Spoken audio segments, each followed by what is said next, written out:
Bom dia, RPGista, aqui é o Leonardo Chaba e você está escutando o Pensando RPG. E hoje vamos falar sobre um grande segredo dos dragões de Dungeons and Dragons. Afinal, o que é a verdadeira essência de um dragão? O que nos permite medir sua capacidade mágica? O que os transforma nesses seres fascinantes dos mundos de fantasia e de RPG? No caso do D&D, temos essa resposta, temos essa essência mágica que define os dragões, mas nem todos prestam atenção nela. E é justamente sobre isso que eu vou falar aqui hoje, enquanto conto ainda a história de um dragão azul lendário, Zagarath, criada por mim para que vocês possam utilizar nas suas aventuras, ou simplesmente curtir. Então fiquem ligados que eu vou falar sobre a essência dos dragões e ainda contar essa história super legal para vocês. Zagarath sentiu a areia quente do deserto de Anauroch tocar seus pés. Ele adorava aquela sensação dos grãos de areia quase ferventes deslizando por suas escamas azuis. Ele cavava, utilizando suas 4 patas com habilidade. Podia sentir o cheiro de uma de suas presas, o cheiro inconfundível dos deliciosos escorpiões gigantes, seu prato predileto. Repentinamente, sua mão tocou a cauda de sua presa e ele a puxou. O escorpião girou no ar e caiu de costas na areia do deserto, deslizando ao longo de uma duna. Sem hesitar, Zagarath disparou sua baforada, uma poderosa descarga elétrica que fritou seu inimigo em instantes.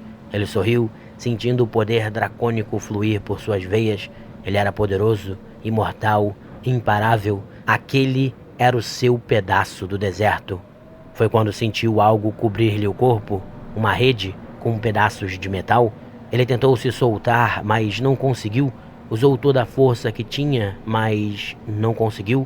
Quando olhou em volta, viu 4 caçadores de dragão que riam e zombavam dele. Humanos malditos. E em meio às gargalhadas, ele sentiu o corte lancinante de lanças e espadas que agora o feriam e o torturavam. Ele baixou a cabeça, sentindo-se fraco e humilhado, e odiava os homens acima de tudo. Há muita discussão sempre sobre o que é um dragão, o que faz algo ser um dragão, especialmente no mundo de Dungeons and Dragons. De uma maneira geral, as pessoas consideram dragões aqueles que, além de terem algumas características mágicas, como baforadas e outras, possuem 6 apêndices, isso é, 4 patas e 2 asas. No mundo do D&D, baseado nos padrões dracônicos medievais, os seres alados com apenas 4 apêndices, isto é, com 2 patas e 2 asas, como os dragões de Game of Thrones, são normalmente chamados de Wyverns, muito embora os Wyverns sejam categorizados no livro dos monstros como uma espécie dracônica. E essa é uma discussão bem longa, mas o que irei mostrar aqui é que não é tão importante assim. Quero mostrar aqui o que verdadeiramente nos revela a essência dos seres dracônicos do D&D, aquilo que dá o seu elemento mágico e que poucas pessoas notam. Como eu disse, se observarmos o livro dos monstros, temos o que chamamos de Wyverns, que são mais parecidos com bestas, com animais, tanto em seu comportamento como nos seus poderes. Já os dragões e os seres essencialmente dracônicos possuem certos elementos mágicos e também um comportamento, na realidade, de criaturas mágicas e inteligentes, ou seja, se afastam do seu lado animalesco. Mas o que permite isso? O que representa para nós essa essência dracônica? Bem, se observarmos os pseudo-dragões, utilizados às vezes como familiares por magos, feiticeiros, etc., veremos neles criaturas muito similares a dragões pequenos. E de fato, se olharmos o livro dos monstros, veremos que os pseudo-dragões não só possuem 6 apêndices, como também uma estrutura facial e corpórea muito mais similar à dos dragões clássicos do jogo. Então, isso leva a uma pergunta: por que os pseudo-dragões, embora muito mais fracos que os Wyvern, são mais parecidos com os dragões clássicos? E a resposta está justamente na sua essência. Eles possuem a essência mágica presente no sangue dracônico, que os torna criaturas mágicas em vez de apenas criaturas mais animalescas e bestiais como vemos nos Wyverns. E essa essência dracônica é representada pelo seu carisma. Isso mesmo, o carisma é o atributo que nos revela, dentre os seres dracônicos, qual o seu grau de aproximação com os dragões clássicos, qual o tamanho de seu poder mágico e, naturalmente, quanto da essência dracônica reside nesses seres. E mostrarei isso para vocês a seguir, continuando a discussão sobre o pseudo-dragão, mas falando também dos draconatos e dos dragões capazes de soltar magia. Zagharat acordou em uma outra parte do deserto, sua visão ainda embaçada, seu corpo fraco. Ele sentia que estava morrendo e se sentia humilhado por meros humanos, mas quando sua visão se restabeleceu, ele foi surpreendido. Um outro dragão azul olhava para ele, com olhos atentos, enquanto uma criatura humanoide descia de suas costas. Era um Lich, ele sabia. Larlock era o que diziam pelo deserto, um mago morto-vivo extremamente poderoso que montava um dos dragões anciões mais temidos da região. E o Lich se aproximou, tocando as escamas de Zagharat. O pequeno dragão sentiu uma energia verde e fria percorrer todo seu corpo. Ela ao mesmo tempo o machucava e o curava. Ardia, mas fechava seus ferimentos mortais e praticamente o trazia de volta à vida.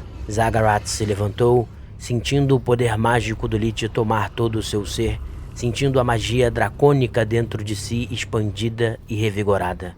E a partir daquele momento, nasceu a lenda de Zagharat, o dragão que odiava a humanidade, um dragão mágico e ao mesmo tempo resistente a quase todos os tipos de ataque.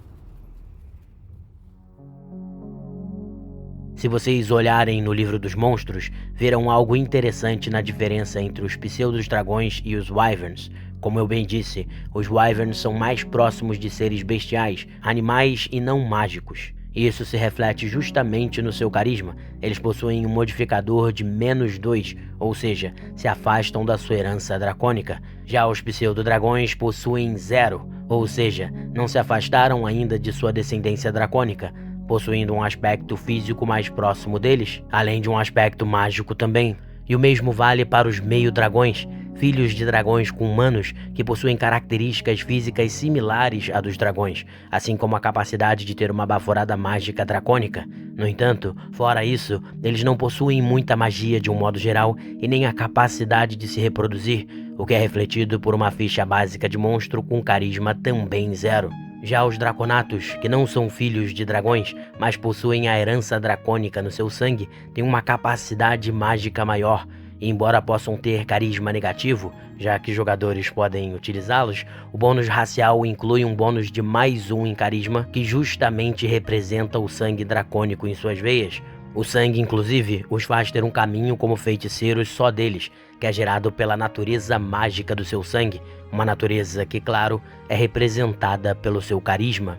E isso também vemos nos dragões, e é o que pretendo mostrar logo a seguir, mostrar como o nível de poder de cada dragão está diretamente vinculado ao seu carisma. E caso você queira fazer um dragão que possua feitiços, é justamente o modificador de carisma dele que indica quantas magias ele pode saber, mostrando novamente como esse atributo representa o sangue mágico dracônico, a essência dracônica que corre em suas veias.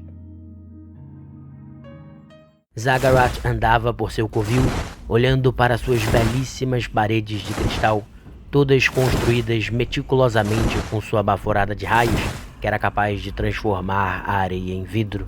Ele terminava agora uma de suas esculturas, mais um corpo de humano que ele havia derrotado, e em cima do corpo perfeitamente moldado em cristal, ele colocou a cabeça do inimigo derrotado.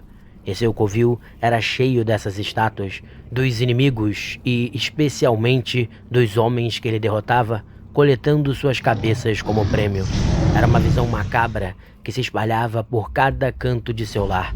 Zagharat tinha agora espiões e servos que se espalhavam por toda a Faerûn e planejava sua vingança contra a humanidade. No centro de seu lar, porém, encontrava-se uma estátua maior, uma estátua que apenas ampliava seu ódio e ressentimento, mesmo que 800 anos tivessem se passado. Era a estátua de 4 homens, caçadores de dragões, que cercavam um pequeno Wyrmling, um dragão azul ainda fraco e arrogante que fora humilhado por aqueles seres desprezíveis. E Zagharat olhava para a estátua todos os dias e sentia sua fúria e seu ressentimento apenas crescerem. Como odiava os seres humanos, era o que ele sempre repetia. Como falei, os dragões podem ser analisados em termos de poder, basicamente pelo seu carisma. É o único atributo que é diretamente proporcional ao poder de determinado dragão. Entre os cromáticos, por exemplo, o dragão vermelho é o que tem um modificador de carisma mais alto, possuindo bônus de mais 6, e é por isso o mais poderoso e até mais capaz de executar magia dentre todos eles. Depois temos o azul com mais 5, o verde e o negro com mais 4 e o branco com mais 2. Não é à toa que os dragões brancos, como já falei na série de dragões, são os mais brutais e animalescos de todos eles. Já os dragões verdes e os negros se equiparam em termos de herança dracônica, sendo diferenciados por outros atributos, principalmente a inteligência, que coloca os verdes no topo. E tal comparação vale também para os dragões metálicos. Como já falei na série de dragões, os de prata praticamente se equiparam aos dragões vermelhos em termos de poder, e na maioria das vezes acabam os derrotando por lutarem junto com aliados. E isso novamente reflete-se nos seus modificadores de carisma, já que os dragões de prata também possuem um bônus de mais 6. Já os dragões dourados são consideravelmente mais fortes do que os vermelhos, sendo também os dragões mais mágicos de todos. E o único atributo que de fato revela essa diferenciação é justamente o carisma, já que os dourados possuem impressionantes mais 9 como modificador, enquanto os vermelhos, como dito, possuem apenas um bônus de mais 6. E era isso que queria mostrar para vocês, algo que poucas pessoas notam, mas que é super interessante, que é como carisma no Dungeons & Dragons nos revela a essência mágica dracônica. Enfim, espero que tenham gostado demais desse programa e até o próximo podcast. Um grande abraço, pessoal!